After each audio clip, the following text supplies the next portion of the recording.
ces secteurs. Il faut que la lumière du monde et le sel de la terre arrivent jusqu'au niveau de la politique. Mais comment impacter la société aujourd'hui, comme vous le dites, ce réveil-là, de pouvoir impacter aujourd'hui la nation?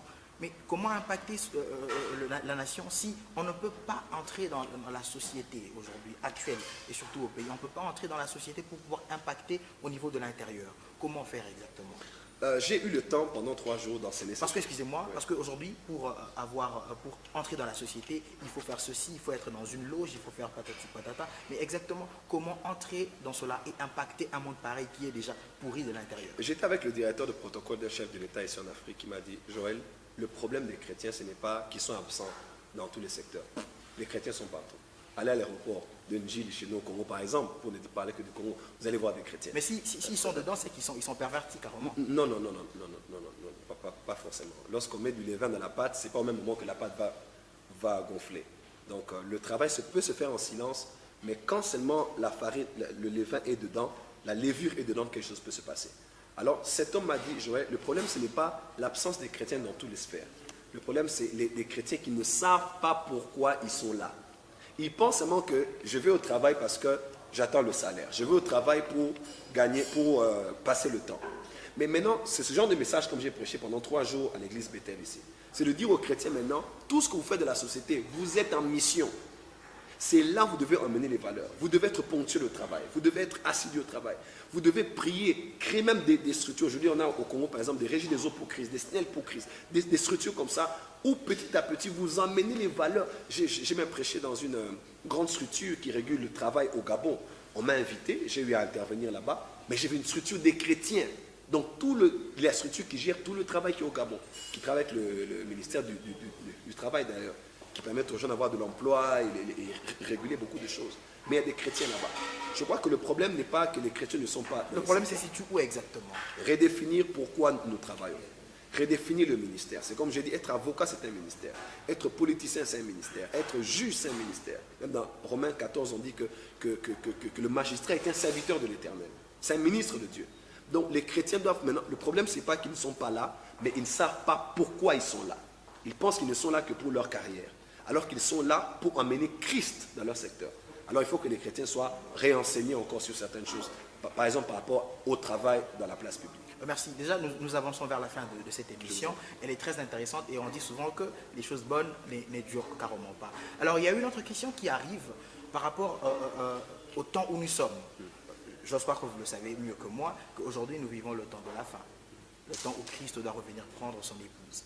Mais quand nous regardons aujourd'hui dans Malachie 4, parce qu'il est écrit dans Malachie 4, « Voici, je vous enverrai Élie le prophète, qui ramènera le cœur des enfants à leur père. » Mais aujourd'hui, c'est de quel Élie qu'on parle? Parce que ça, on comprend que c'est juste en ce moment où nous sommes, à la venue du Christ, la seconde venue du Christ. Mais c'est de quel Élie que nous parlons exactement là? Ok, bon, déjà... Parce que certains disent que c'est Branham, il y a de ceux qui disent que c'est Kimbang qui doit revenir pour préparer l'église pour la seconde venue du Christ. Ok, je ne veux pas aller en direction de leur contredire, je veux dire ce que disent les Écritures. Élie est plus qu'une personne, est plus qu'un personnage. Élie est un esprit. C'est pour ça qu'on parle beaucoup de l'esprit d'Élie. Élie est un personnage, ou bien est une saison, est un message, est un caractère de ministère prophétique. Élie, c'est beaucoup de choses à la fois. Élie, c'est ce qui précède un nouveau mouvement de Dieu. Élie est venu avant qu'Élisée ne vienne. Et Élisée est l'image de Christ. Vous voyez un peu? Élie est revenu. Et Élie, l'esprit d'Élie est revenu par la personne de Jean le Baptiste, par exemple. Vous allez voir dans Matthieu 17, Jésus fait une différence. Il fait voir que Élie il était déjà venu, mais il fait voir qu'Élie va encore venir. Dans Matthieu 17, c'est écrit clairement si les gens lisent bien. Donc Jésus parlait d'Élie comme Jean le Baptiste qui était venu préparer la voie, mais parle aussi d'Élie qui doit revenir. Parce que Élie vient toujours préparer. Mais c'est Élie là, c'est qui exactement? Sorry. Non, c'est pas une personne. C'est pas une personne.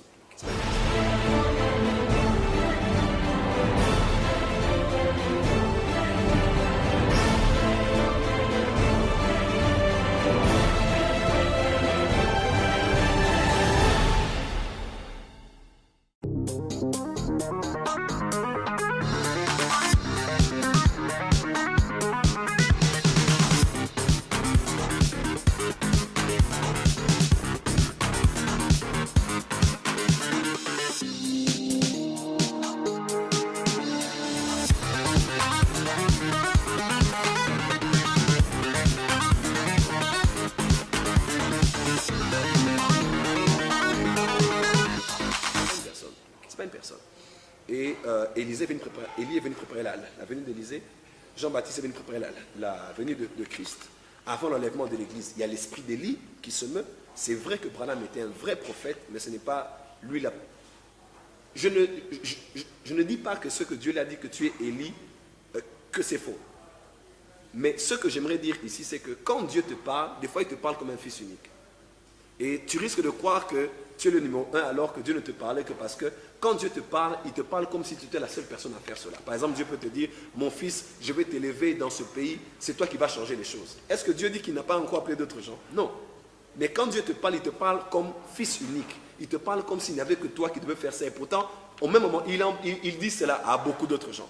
Branham a fait un très grand travail, mais il a mal fini sa course. Mais moi, pour moi, ce n'est même pas cela. C'était un vrai prophète de Dieu que Dieu avait Si envoyé. vous dites que l'esprit d'Élie a été dans Jean-Baptiste pour préparer la première venue du Christ, mais pourquoi ne pensez-vous pas qu'aujourd'hui, dans Malachie 4, l'esprit d'Élie qui doit arriver pour préparer, pour être le précurseur de la seconde venue du Christ? Pourquoi ne pensez-vous pas que ce soit un homme? Non, pas du tout. Parce que par exemple, lorsqu'on parle de Jézabel, ce n'était pas qu'une femme qui s'en était pris à Élie. Vous voyez un peu? Parce que si on dit que Élie, c'était Moïse, c'était Jean-Baptiste, Jézabel était donc revenue par l'image de cette femme. Parce que Jézabel avait juré de couper la tête d'Élie. Et on a tué Jean-Baptiste comment? On l'a aussi coupé la tête. Mais dans l'Apocalypse, Dieu dit que ce que je te reproche, c'est que tu laisses Jézabel enseigner. Vous pensez que ce n'était qu'une femme qui s'appelait Jézabel? Non, c'est un esprit. Quand on dit Élie, c'est un esprit. Quand on dit Jézabel, c'est un esprit. C'est une caractéristique de ministère prophétique. Et même dans Apocalypse 11, on parle de 2 témoins qui viendront. L'un a beaucoup de caractéristiques d'Élie. Vous n'avez jamais vu ça? Qui ouvre le ciel pendant 3 ans et demi, pendant les jours de sa prophétie. 42 mois. Pendant un temps, des temps et la moitié du temps. Vous voyez un peu? Pourquoi est-ce qu'on ne dirait pas que c'est quelqu'un bien que c'est Branham? Le problème, c'est que ce sont les ismes qui viennent après des ministères charismatiques. Les kimangismes, les branhamismes, tous les Joël francisismes qui peuvent même naître. Parce que quand Dieu élève un homme et il fait avec lui des choses incroyables, le problème, ce sont les gens qui viennent après. Les adeptes. Parce qu'ils veulent maintenant déifier ces personnes. Kimang était un vrai serviteur de Dieu. Un homme que j'honore parce que c'était un vrai prophète de Dieu. Mais le problème, c'est souvent les ismes qui viennent après. Je n'aimerais pas parler à tous ces regroupements religieux, mais tout ce que je dis, c'est que Dieu élève des hommes, donc que nous croyons. Mais le problème, c'est souvent ceux qui viennent après, parce qu'ils veulent mettre ces gens-là à des niveaux où ils n'étaient pas. À vrai dire, c'était des simples serviteurs de Dieu que Dieu a utilisé puissamment. Mais les gens ont dit, non, par exemple Branham, les gens disent, non, Dieu ne peut pas utiliser Branham comme ça. Non, ça, c'était pas un être humain. Je vous en prie, il y a d'autres hommes de Dieu que Dieu a utilisé plus que Branham, aujourd'hui. Même dans cette génération. Il y en a plus. Et le problème, c'est que les gens aiment le bon vin parce qu'ils disent que le vieux bon, c'est ce qui était bon. Voilà. Alors, nous sommes arrivés pratiquement à la fin, mais il y a des questions qui restent un peu en suspens. Alors, c'est une question qui vient, que nos internautes nous ont posée, pour qu'on vous la pose. C'est de savoir, aujourd'hui, le baptême que nous avons aujourd'hui. Il y a le baptême de Jésus-Christ, il y a le baptême au nom du Seigneur Jésus-Christ, et il y a de ceux qui font le baptême au nom du Père et du Fils et du Saint-Esprit. Mais selon vous, quel est le baptême qui vaut le plus? Voilà. Le baptême qui est nécessaire aujourd'hui. Et pensez-vous qu'après le baptême, la personne est censée recevoir le Saint-Esprit? Bon, vous savez, ces genres de questions n'ont jamais commencé aujourd'hui. Même dans l'ère de l'Église primitive, même après la mort du dernier apôtre Jean, il y a des débats. La femme doit prêcher ou pas, la femme doit se voiler ou pas, le baptême au nom de qui? Ça, ce sont des débats doctrinaux qui n'engagent pas le salut. Les vrais débats, c'est est-ce que Jésus est le seul sauveur ou Seigneur? Le reste là, chacun peut rester dans ça. Les gens disent, oh non, aujourd'hui la Sainte Seine, on doit le faire qu'avec le vin. Vous allez au village là-bas, il n'y a pas de vin. Vous allez le faire avec quoi? Avec du jus. Mais c'est aussi important de savoir le nom avec lequel on est baptisé, parce qu'il n'y a qu'un seul nom qui apporte la vie. Et la vie dont on parle, c'est la vie éternelle. Christ lui-même, il a dit, baptisé au nom du Père, du Fils et du Saint-Esprit. Quand vous lisez dans votre Bible, on dit au nom du Père, du Fils et du Saint-Esprit. Au nom, on n'a pas mis A-U-X, non avec S. Non, on a mis O-A-U, et puis on a mis N-O-M.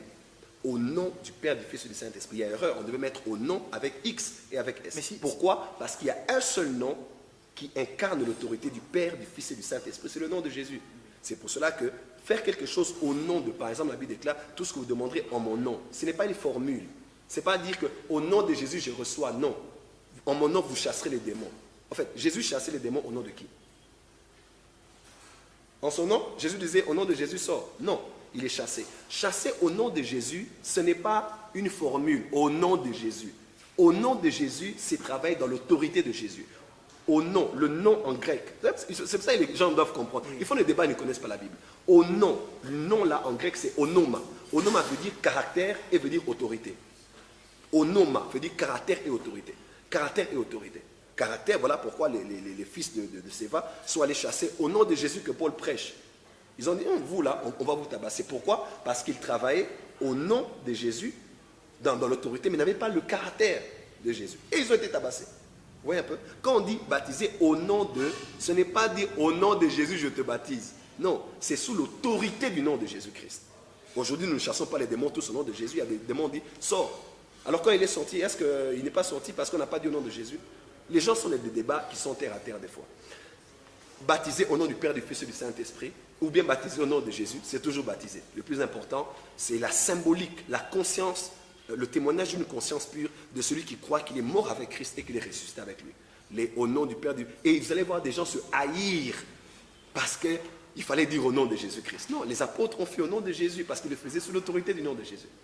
Et au nom du Père, du Fils et du Saint-Esprit, on n'a pas mis AUX parce qu'il y a un seul nom. C'est le nom que le Père a donné. Mais pour sauver que c'est aussi important, on peut recevoir le Saint-Esprit avant de passer par les baptêmes, par le baptême de eau. Voilà. Recevoir le Saint-Esprit veut dire deux choses. Veut dire numéro un, être baptisé du Saint-Esprit. Par exemple, dans Actes chapitre 19, vous allez voir, il dit, avez-vous reçu le Saint-Esprit comme vous avez cru? Là, c'est par rapport au baptême. C'est dans le contexte du baptême. Mais de deux, recevoir le Saint-Esprit veut dire aussi avoir le Saint-Esprit en soi. Vous n'avez pas reçu un esprit de, mais un esprit de. Nous avons reçu le Saint-Esprit, Éphésiens 1, on nous fait comprendre clairement que nous avons été scellés pour le jour de la rédemption par le Saint-Esprit. Le jour où tu reçois Jésus-Christ, tu as reçu le Saint-Esprit. Parce que Jésus n'est pas ici avec toi. Jésus n'est pas dans ton cœur. Jésus est à la droite du Père. Il est allé lui préparer une place. Mais celui qui manifeste la présence du Père et de Jésus en nous, c'est le Saint-Esprit. Jésus est en nous par le Saint-Esprit. C'est le Saint-Esprit qui représente Jésus en nous. Donc tout chrétien a le Saint-Esprit. Mais tout chrétien n'est pas baptisé du Saint-Esprit. Parce qu'il est une chose d'avoir... Mais comment recevoir le Saint-Esprit si vous n'êtes pas baptisé par le Saint-Esprit? Non, c'est pour ça que j'ai dit c'est deux choses différentes. Vous voyez un peu? C'est deux choses différentes. Tout celui qui reçoit Jésus a le Saint-Esprit en lui. Parce que déjà le Saint-Esprit, en dehors de lui témoignait du péché, du jugement, de la justice. Quand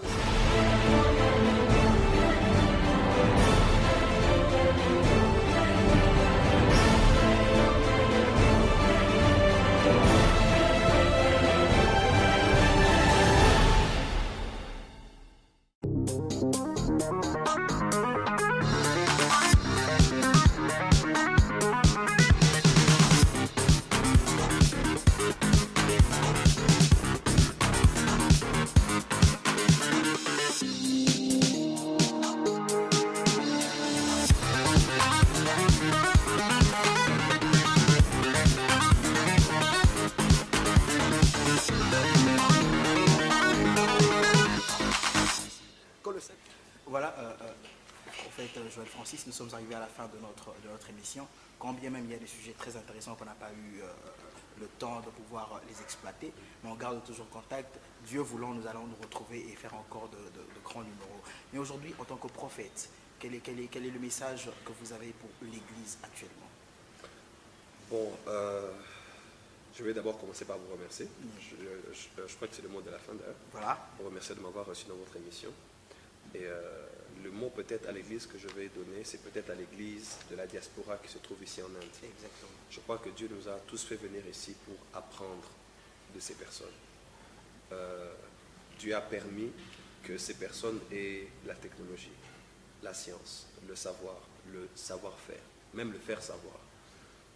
Je crois que Dieu, en nous emmenant ainsi, ayant un grand fardeau, moi je suis très panafricain pour notre continent, et croyant même de la part de Dieu prophétiquement que c'est le temps de l'Afrique, je crois que notre présence dans une aussi grande puissance mondiale, surtout sur le plan de la technologie, doit beaucoup nous aider pour notre continent et pour nos pays respectifs que nous avons laissés.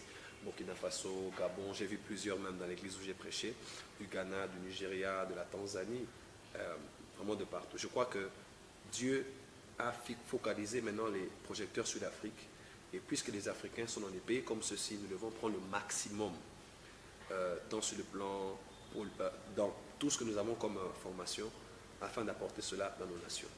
Et c'est un encouragement pour tous ceux de la diaspora de savoir que nous qui sommes sur place, nous sommes avec eux et nous croyons en eux, ensemble avec leurs parents qui les ont envoyés, leurs membres de famille, ils ont fait beaucoup de sacrifices. Et nous croyons que leur retour au pays, dans leur pays, va apporter beaucoup de choses. Donc c'est un message d'encouragement.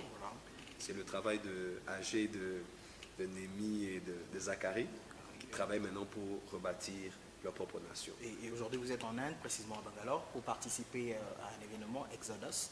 Et quel a été le message à Exodus?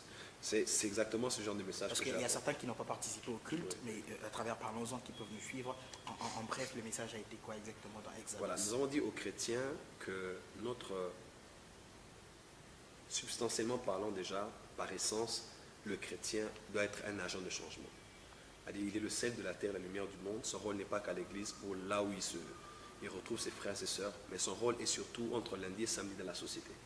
Alors c'est là où dans chaque secteur dans lequel il étudie, il travaille, il doit être le sel de la terre et la lumière du monde. Et nous avons donné beaucoup de stratégies, comment on peut gagner une nation. Pas seulement gagner les gens pour commencer à élever Jésus, non.